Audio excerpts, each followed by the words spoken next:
So these are my quarterfinal predictions for the PDC World Grand Prix, which are tonight. I think the quarterfinals are all tonight, aren't they? Which is a bit interesting, isn't it?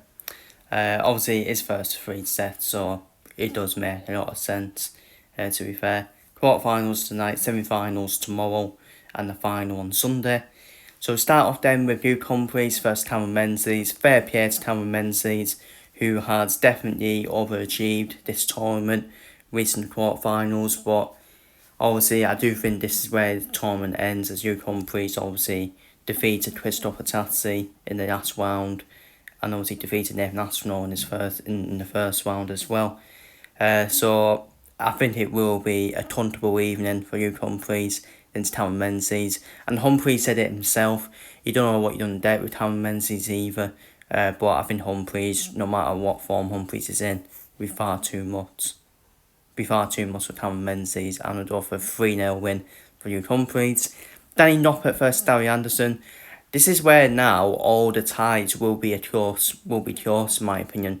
We'll not say that's set aside. All the remaining ties are unpredict.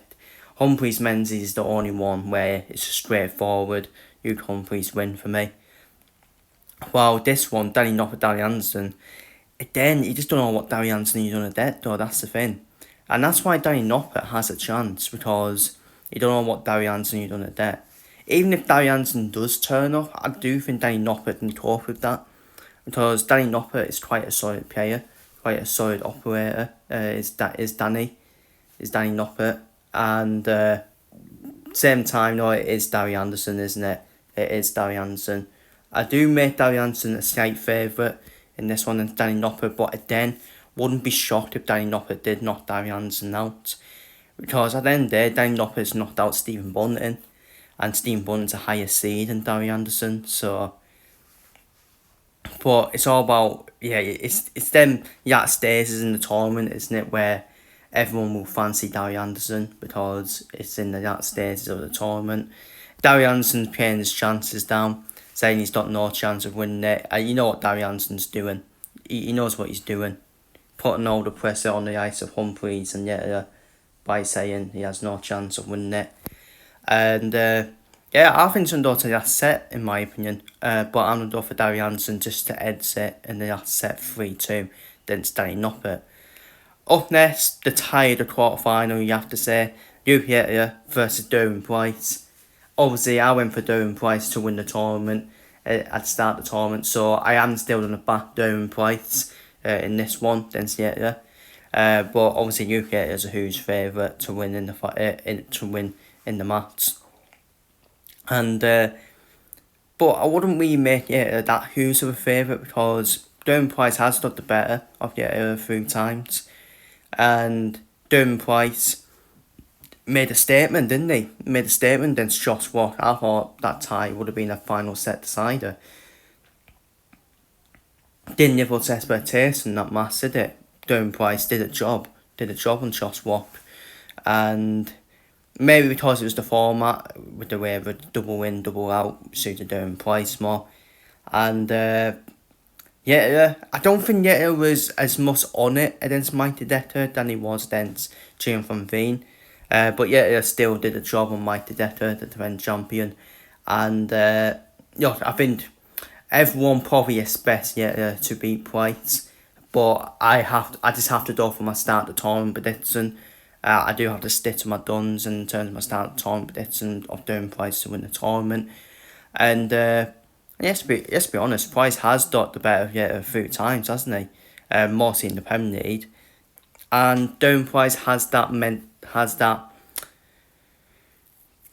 game where he can get under your skin as well. Derwin Price, he will try and do that with Yeta. So it could get passionate between the two of them. But I'm done for Derwin Price.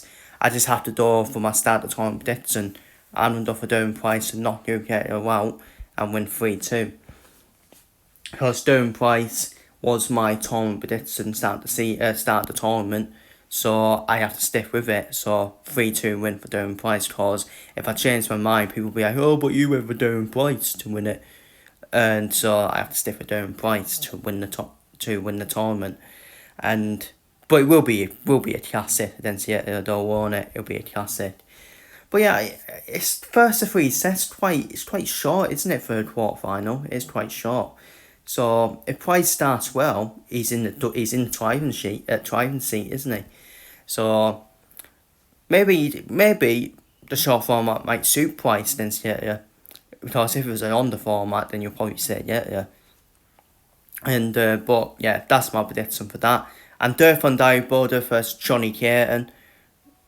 Obviously, I went for Johnny Caton to reach the semi-finals, start the tournament.